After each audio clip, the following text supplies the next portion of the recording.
PiS se involucró en el tema del Tren Maya y estuvo manifestándose con 8 miembros de esta organización internacional, y el presidente Andrés Manuel López Obrador, criticado por no felicitar a Eugenio Derbez por el Oscar de la película en la que él actuó, Coda, y en cambio el presidente exhibe cómo Derbez estuvo en una inauguración de Xcaret con un proyecto que afectó cenotes. Pues yo creo que este caso también hay que seguirlo de cerca, Mario Campa, por los intereses internacionales que ya se están mezclando en el tema del Tren Maya. Por supuesto, ¿no? El Tren Maya sabemos que es un proyecto que ha sido criticado y va a seguir siendo criticado. Sabemos que en los grandes proyectos de infraestructura pues no son inocuos con el ambiente. Sin embargo, creo que el Tren Maya no es particularmente un proyecto que sea tan dañino, ¿no? Yo sé que sí hay construcciones de algunas nuevas vías, pero también hay la recuperación de muchos otros kilómetros.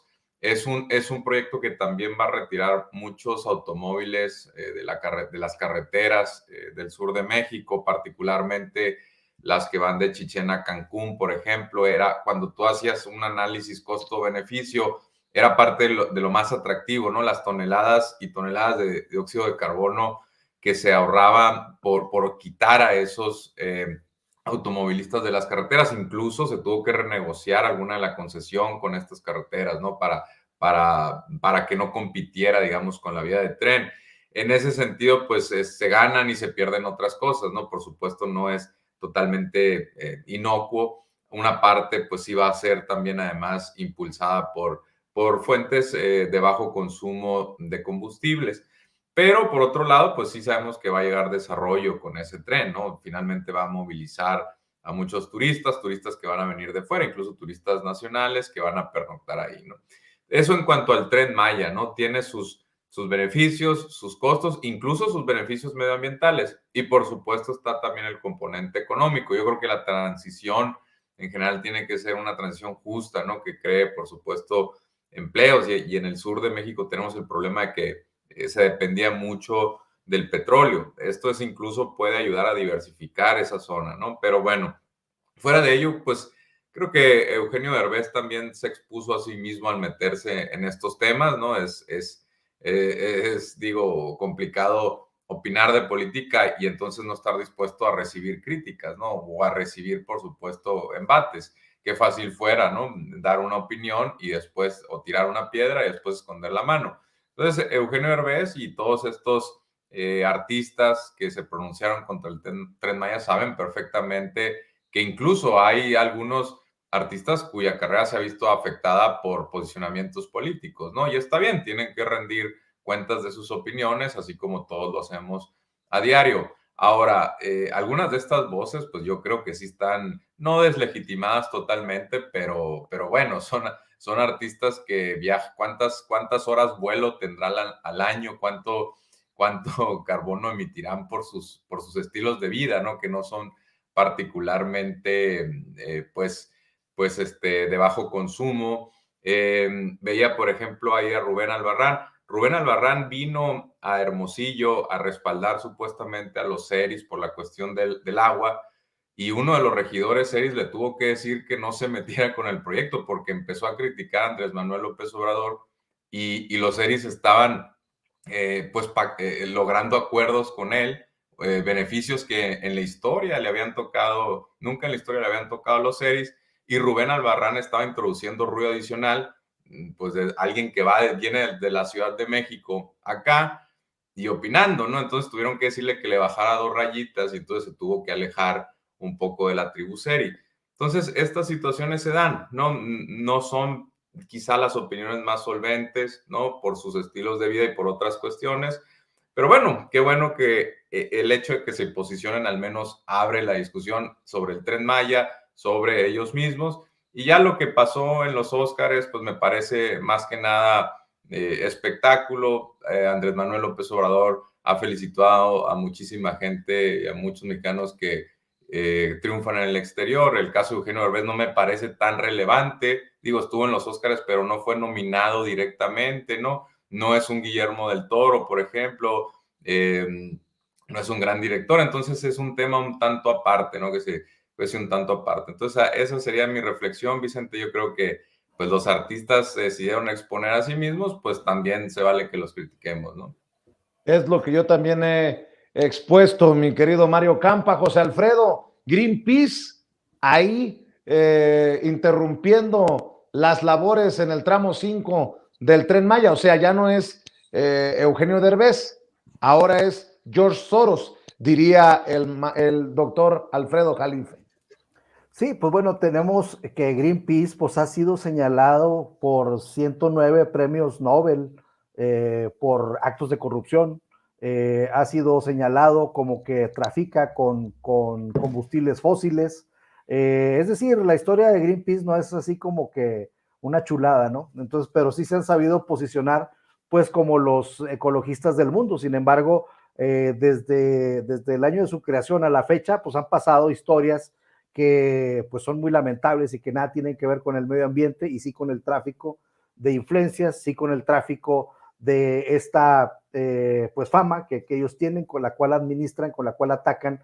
Y la verdad es de que pues ahí está, ONU Habitat apoya por completo al Tren Maya y es un proyecto de reordenación agrícola, es un proyecto de reordenación de transporte, porque pues ¿qué querían? Que hicieran una carretera, a lo mejor no tienen ni idea de lo que es hacer una carretera y hacer un tren que van a utilizar en gran cantidad el mismo derecho de vía que ya estaba, y pues en realidad no son 50 kilómetros o 70 kilómetros, entre 50 y 70 kilómetros, comparado con los 1,500 kilómetros de vía que va a haber en el Tren Maya. Sabemos que hay un impacto ambiental, desde luego, pero ese impacto ambiental se está pues compensando con muchísimas, con un sembrado de árboles, una plantación de árboles en 200,000 hectáreas, con 3 parques ecológicos, hay puentes ecológicos precisamente para que las especies nativas pasen por los puentes, y son los puentes súper sofisticados, ¿no? Con gran naturados. Entonces está perfectamente cuidado el tema del medio ambiente, pero pues estamos viendo cómo los opositores o los enemigos de México, yo lo diría en ese tenor, pues están invirtiendo y cada vez van escalando más. Entonces ya vimos cómo trataron de manipular a una mujer de origen indígena, por lo que tratan de verse o por lo que tratan de aparentar en este video.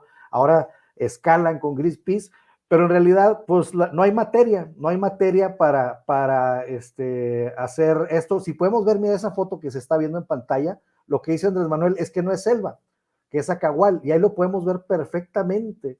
Pues esos árboles no tienen nada que ver con árboles selváticos, ¿no? Si vemos el tamaño y el grosor del tronco, el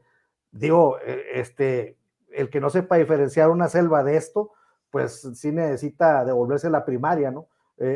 Aquí, ahí podemos ver perfectamente que no tiene nada de selvático por donde se está haciendo este tramo. Entonces, pues bueno, yo los invitaría a que pues reflexionaran un poquito y que no se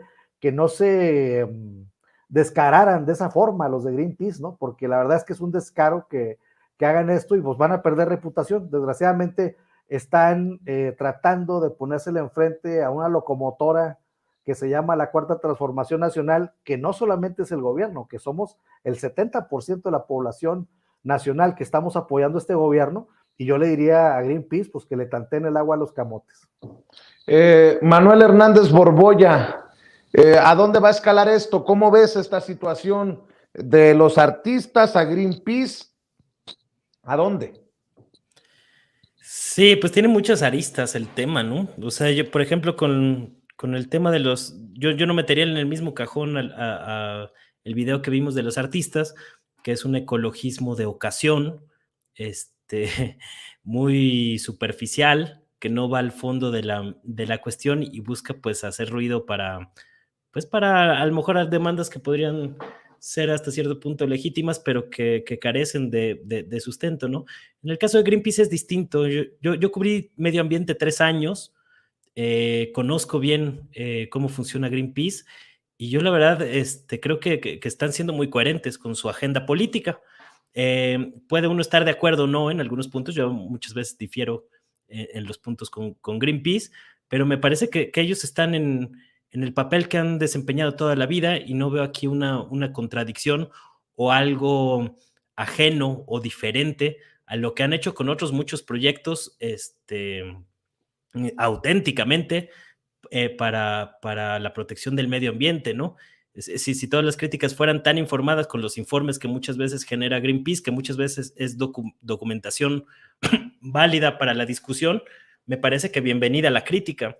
Y definitivamente el proyecto del Tren Maya es un asunto complejo porque tiene varias aristas.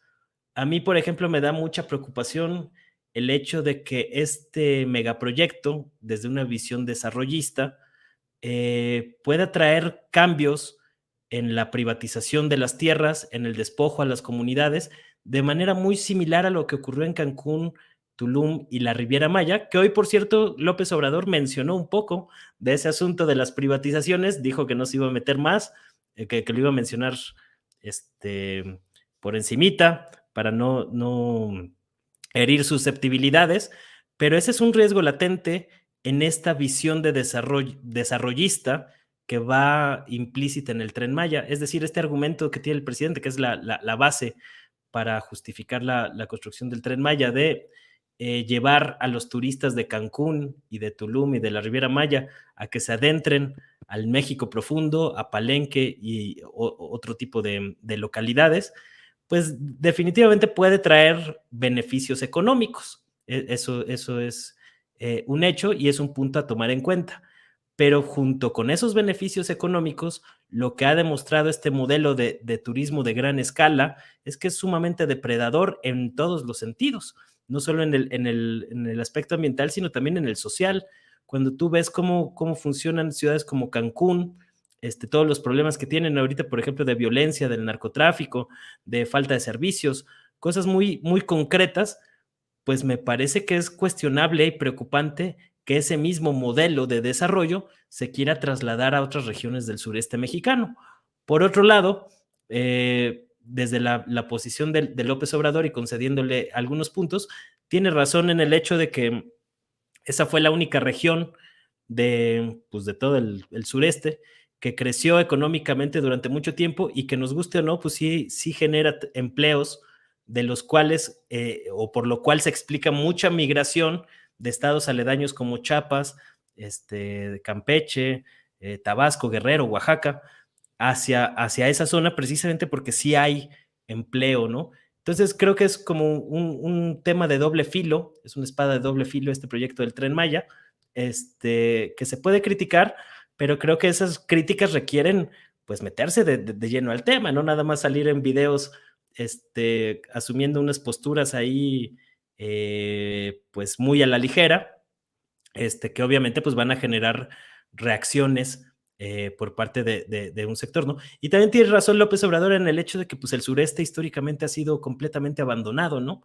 Aquí la pregunta es si este tipo de megaproyectos de infraestructura que buscan explotar el turismo de gran escala son la solución para muchas de estas poblaciones. Y también este falso ecologismo no toma en cuenta otros aspectos.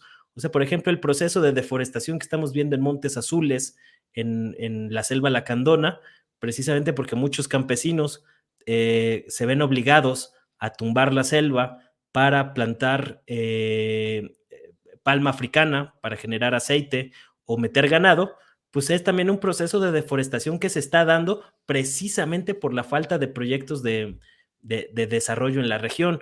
Entonces, creo que es un tema muy, muy complicado que para entrarle en serio, pues hay que ponderar los aspectos a favor y los aspectos en contra. Y mucho de lo que vemos en la discusión política, pues no trata de entender esos aspectos a favor y en contra, sino que se trata como o yo lo que veo en redes es que predomina el hecho de estar a favor o en contra, pero por una posición política, más que por tratar de entender a fondo las implicaciones que podría tener este proyecto. Qué interesante, Manuel Hernández Borbolla. Para cerrar, les propongo este tema. Lili Téllez